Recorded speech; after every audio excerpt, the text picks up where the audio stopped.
राष्ट्रवादीचे नेते एकनाथ खडसे आणि भाजपाचे मंत्री गिरीश महाजन यांचा राजकीय वैर हे सर्वश्रुत आहे। एकनाथ खडसे आणि गिरीश महाजनांचा राजकीय वाद हा जिल्ह्यात पेटल्याचं पाहायला मिळतंय। एकनाथ खडसे यांनी प्रफुल्ल लोढा यांच्या हनी ट्रॅप प्रकरणासंदर्भात या ठिकाणी एकनाथ खडसेंच्या वक्तव्य सातत्याने सुरू आहे। त्या प्रसंगी रुपाली चाकणकर यांनी एकनाथ खडसे खेवलकर यांच्या संदर्भात वक्तव्य केलं, प्रसार माध्यमांसमोर आल्यात। त्यानंतर एकनाथ खडसेंनी कुठेतरी या संदर्भात केलेल्या चेकाळणे या वक्तव्यासंदर्भात एकनाथ खडसेंच्या विरोधात भाजपचे नेते गिरीश महाजन यांचे समर्थक तसा भाजपचे पदाधिकारी एकनाथ खडसेंच्या विरोधात जिल्ह्यामध्ये ठिकठिकाणी आंदोलन करतायत। एकनाथ खडसेंचा निषेध नोंदवला जात आहे।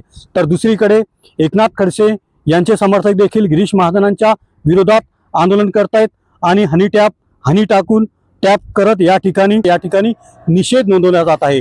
तर दुसरीकडे या संदर्भात राज्याच्या केंद्रीय मंत्री रक्षा खडसे यांना देखील याचा नाहक त्रास होत असल्याचं समोर आलेलं आहे।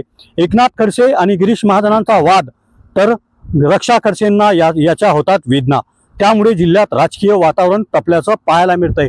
त्या आमदार चंद्रकांत पाटील जे आहेत एकनाथ खडसेंचे कट्टर विरोधक, त्यांनी देखील या संदर्भात प्रतिक्रिया देत या पाटील यांनी म्हटलंय की वेदना ह्या होतच असतील, घरातला विषय असल्यामुळे, त्यामुळे हे विसरून मात्र पक्षश्रेष्ठीचा विषय पाळावा, पक्षश्रेष्ठी पाळावी असं देखील त्यांनी खोचक टीका केंद्रीय मंत्री रक्षा खडसेवर केला आहे।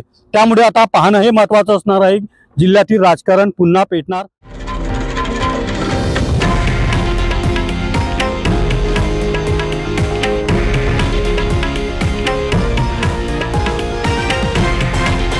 हे आहे देशातील नंबर 1 न्यूज नेटवर्क आणि आपण पाहत आहात TV9 मराठी, एकमेव।